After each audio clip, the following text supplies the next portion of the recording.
Thank you for your valuable insights, sir. I'm sure we'll all listen to Beatles a little differently after today. Our chief guest, Dr. K. Raghavendra Rao, has a bachelor's degree in commerce from Andhra University and a postgraduate diploma in management from IIM Ahmedabad. He has completed his ICWA and ICS. Sir is the founder, chairman and managing director of Orchid Chemicals and Pharmaceuticals Limited. Prior to founding Orchid, he was associated with leading organizations in India in various capacities. He was singularly responsible for developing a multi-business conglomerate in the Gulf, which included the region's first ever bulk drugs plan. The Government of India has recognized Mr. Rao with one of the highest civilian awards, the Padma Shri, for his contributions to the pharmaceutical industry.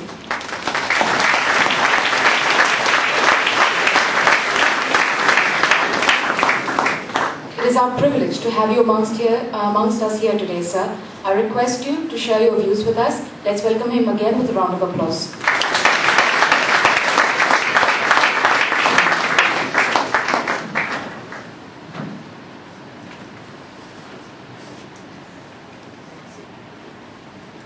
Thank you very much and a very good morning to all of you. Unlike Ajay, I don't have a presentation to make, but I will hopefully make my presence felt in a few minutes so that you can have some takeaway from my interaction with you. I guess some of the people at the right hand side of mine on this corridor, they may not be able to see me because of the columns that are here. I hope you'll be able to hear me at least. So, in fact, when I was asked to talk about my experience in terms of how do we go against the tide and still come up tons, I was just wondering why I was called upon to speak on this, because there are many stalwarts, many other large companies who have very long standing in terms of pedigree, in terms of longevity, in terms of going through international turbulent times and still come up trumps. In fact, the book Built to Last, I don't know how many of you have read, actually features even 3M also alongside and a few other companies who have really gone through a lot of ups and downs and a lot of learning is there from that. Maybe because of the proximity, because our office is next door here, and also maybe because of the local color or the flavor they wanted to give to the youngsters that I was called to speak on this. I will do my best on that topic. I don't know how many of you know about Orchid. It's an 18-year-old company. It's a first-generation company. I started the company in 1994 after studying here and working in India for some time and working in the Middle East for some time, as was mentioned. And I came back to India to start Orchid.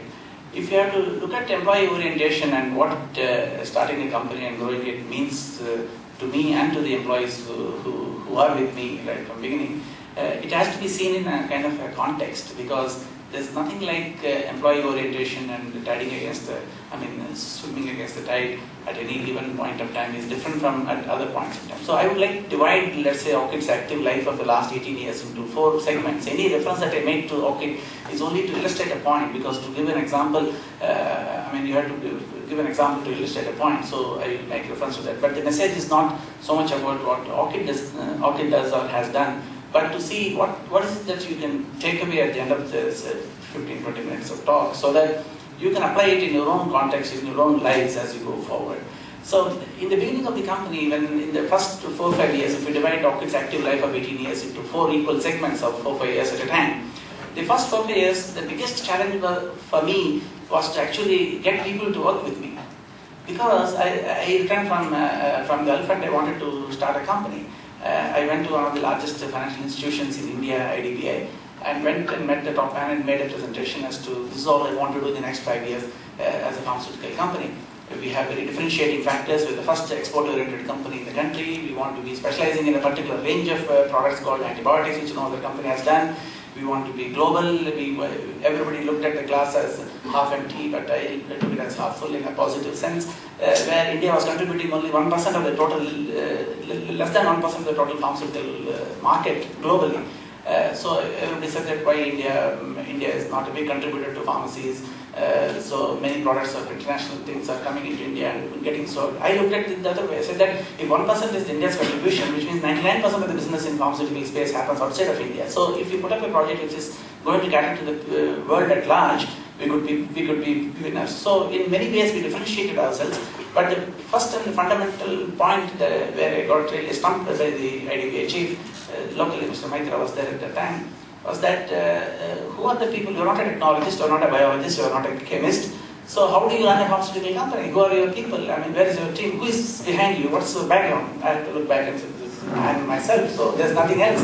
As a first generation company, I have the idea, I have the gumption, I have the guts, I have the kind of analytical ability, gift of the gap, ability to meet, to convince people, work in a team. These are all the things that I have, which are not exactly taught in any of the management schools, including IIM Ahmedabad where I graduated. But the kind of a skill set that I had would enable me to get people to understand the philosophy and the goal and the strategy of the company and work with me to achieve that goal. So the initial challenge was actually to get people to believe in my story and work with me when there was nobody with me. So getting the first 4, 5, 10, 20, 100 people was the most difficult task at the time. I used to carry a kind of a presentation, a 5-year plan with a blueprint and things like that, and myself go and make a presentation to prospective employees.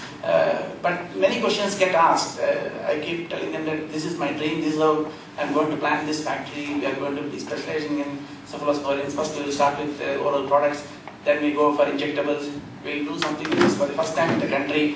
Wherever patents are there, we will come up with our own process patents. We will build factories which are FDA approvable and standards. And we will be one of the first companies to launch a generic product as soon as the innovator's product patent goes off. We will build R&D center to come up with our own patents, our own products, and invent our molecules, which nobody has done in the country. We will be the first in class or the best in class. That was my theory in the beginning. Not everybody bought this argument. People asked, can you pay salary? How long can you pay salary as a first generation company? Why should we leave established companies like Ranbaxy or Dr. Reddy's or Lupin and join you? And all kinds of questions get asked. So I used to tell them that, hey, we are here at the base now. We don't have anything right now except ideas, plans, and ambition and vision, and a positive attitude. We want, after 3, 4 years, 5 years, if we achieve all these things, we will be here. You have 2 choices. Either you participate in this kind of a movement, as I call it, and be a part of this journey, and when we look back at the end of 4 or 5 years, you can say that yes, I contributed to the growth of the company, I was part of this story, and I look back with satisfaction. Or you say that I'm very circumspect, you may not achieve these kinds of dreams, so I would prefer to wait. Both choices are acceptable to me is what I told them. I said that if you accept the first choice, obviously you will be part of the journey with me, and we can both look back with satisfaction that we have achieved something. If you make the second choice, still it is alright with me because you meet me after 3, 4 years. By the time with or without you, you would have hopefully achieved this. And to build that superstructure beyond that foundation, from that level to another level, you can participate with me. So not everybody bought these kinds of ideas. Even people made a third choice of not even joining me at any point of time. That doesn't matter because we have proved ourselves and to fellow countrymen and the people at large in the world that yes, a set of professionally qualified people can come together with ideas, execute them, and make the country proud. So the first challenge that I had in the beginning of the career at Orchid has been one of getting and retaining talent and getting people to work with me and sharing the common vision. After 4 or 5 years, we became a $100 million company in the first 5 years. It was a fantastic dream run, I should say, because there was no other pharmaceutical company in the country which from scratch built it up to $100 million in 4 or 5 years. We were the first company to export particular types of antibiotics. We won all kinds of awards. The first export award from the Government of India, the Prime Minister gave an award, the President gave an award.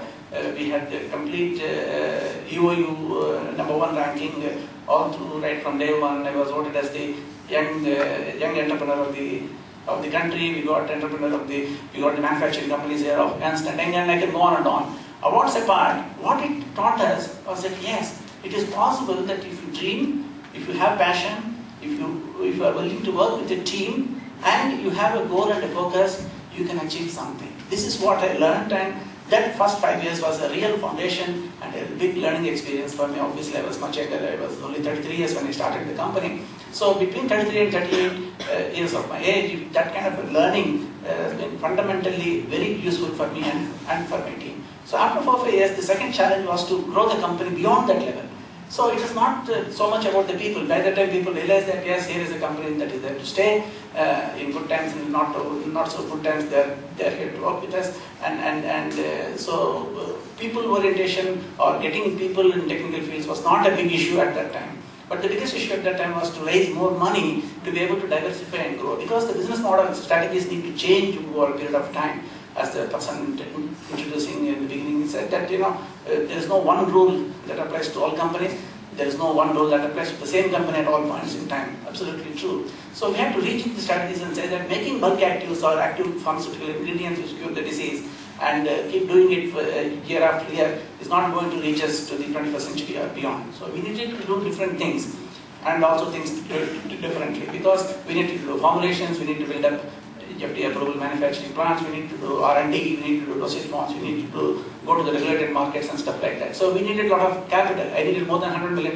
Being a first generation company, it was impossible to have such kind of internal generation to put it back into the company to have that kind of a growth. So I had to go to, again I prepared a book, a 5-year plan, and this time not to the prospective employees but to prospective investors. I went to IMF, the World Bank in Washington. I went to Schroders, the private equity guys. I went to a host of other banks and institutions. When we raised this $100 million, Schroders and IMF were part of Orchid as a shareholder for quite a long time. And we raised that money. I issued GDRs and FCCBs. So the raising of funds and doing multivarious activities to diversify the company within the pharmaceutical space was the biggest challenge in the second set of the issues that we had to handle. The third set again came back to people in the third block of the 4 or 5 years, between 2002 and 2006, because we had to integrate all these things under one umbrella called Orchid, but it required different skill sets. Huge challenge, because an R&D guy, with due respect to all the scientists and the PhDs, they live in their own world. Actually, it is very difficult to make them see reason beyond their chemistry, beyond their biology. They have to be pulled back and integrated into the total team's cause in terms of what the organization stands for, what they're doing, how is the commercial impact of what they do and what they don't do, more importantly. So the question was, we grew from just 5 people when we started the company to about 1,000 people at the end of 5 years. And by the time this third bucket that I'm talking about, we have about 4,000 people. So to integrate 4,000 people from different backgrounds and streams and bring them into one common goal of thinking for the welfare and success of Orchid was the biggest challenge. So what I did, we did a few things differently from other companies. I first introduced a concept of employee share options. One of the first companies to do so outside of IT industry. And the first company, as soon as SEBI guidelines came in 97 or 98, I don't remember, in the late 90s when this rule came, we were the first company to give shares. I was the first guy to give shares, even to the person who brings tea to us, to the driver, to the deputy managing director. Everybody, we gave stock options right from day one. Even we gave shares even before we went to public. I bought a bus before we started production, because in that factory area there was no way that people could go. We opened a canteen where 24 industrial units were there, and none of them had a canteen. People had to trek 5 kilometers either on foot or by cycle or whatever, and then eat and come.